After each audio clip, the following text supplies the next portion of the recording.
جو سیاسی ٹمپریچر ہے اس کو نیچے لانا بہت ضروری ہے، کیونکہ جب سیاسی ٹمپریچر نیچے آئے گا تو بلکہ انہوں نے یہ بھی دعویٰ کیا ہے اب کہ اپوزیشن کے کافی لوگ جو ہیں ان کے ساتھ رابطے میں ہیں اور وہ یہ کام بخوبی سر انجام دے سکتے ہیں۔ یہ شوکت ترین صاحب کا دعویٰ تھا۔ دوسری طرف ایک سینئر منسٹر جو ہیں، تیسرا ٹاپک جو ہمارا ہے اسد عمر صاحب کے حوالے سے، کہ وہ کہہ رہے ہیں کہ عمران خان صاحب جب مناسب سمجھیں گے اسمبلیاں توڑ دیں گے۔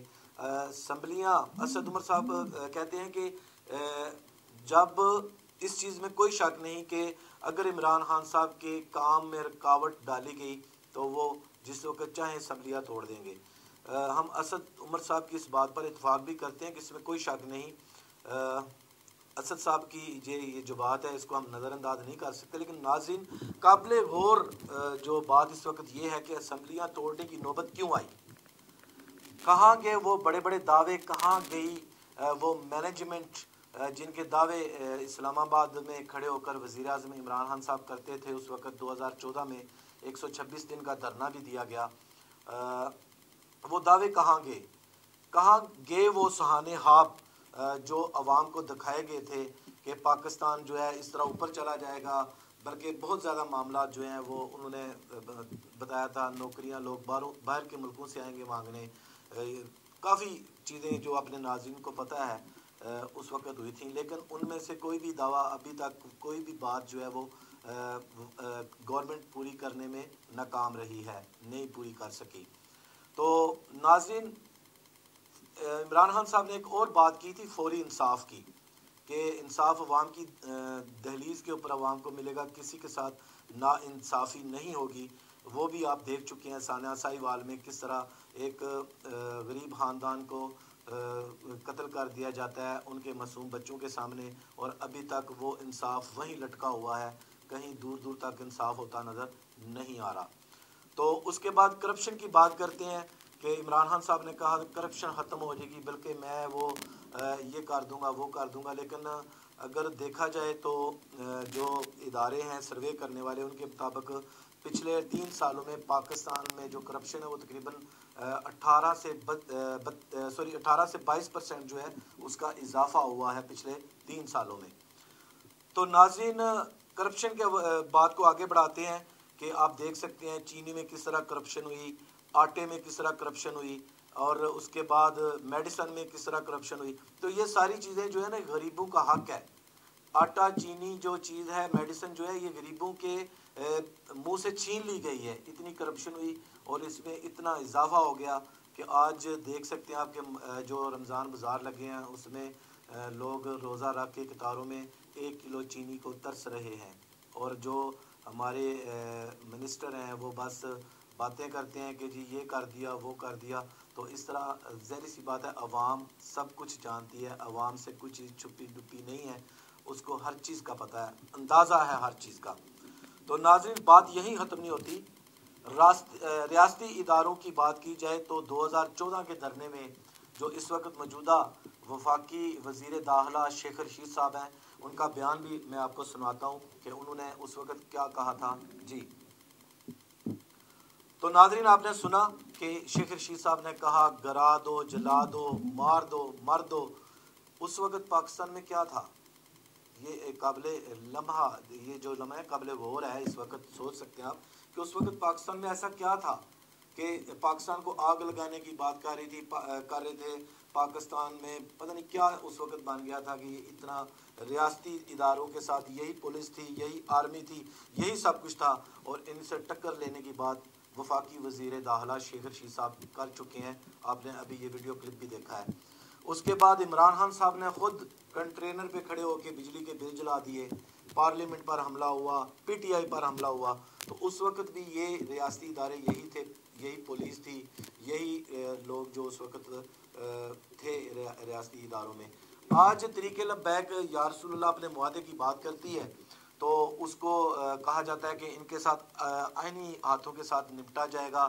کسی کو اجازت نہیں ہے کہ وہ سرکاری اداروں سے ٹکرائے, کسی کو بالکل اجازت نہیں دی جائے گی, بلکہ وہ تو جو ہوا ہے, آپریشن ہوئے ہیں جو طریق لبیک کے خلاف, وہ بھی آپ کے سامنے ہیں. پنجاب پولیس کے نوجوان اس میں شہید ہوئے ہیں, پلس پنجاب پولیس کے نوجوان اس میں زخمی ہوئے ہیں.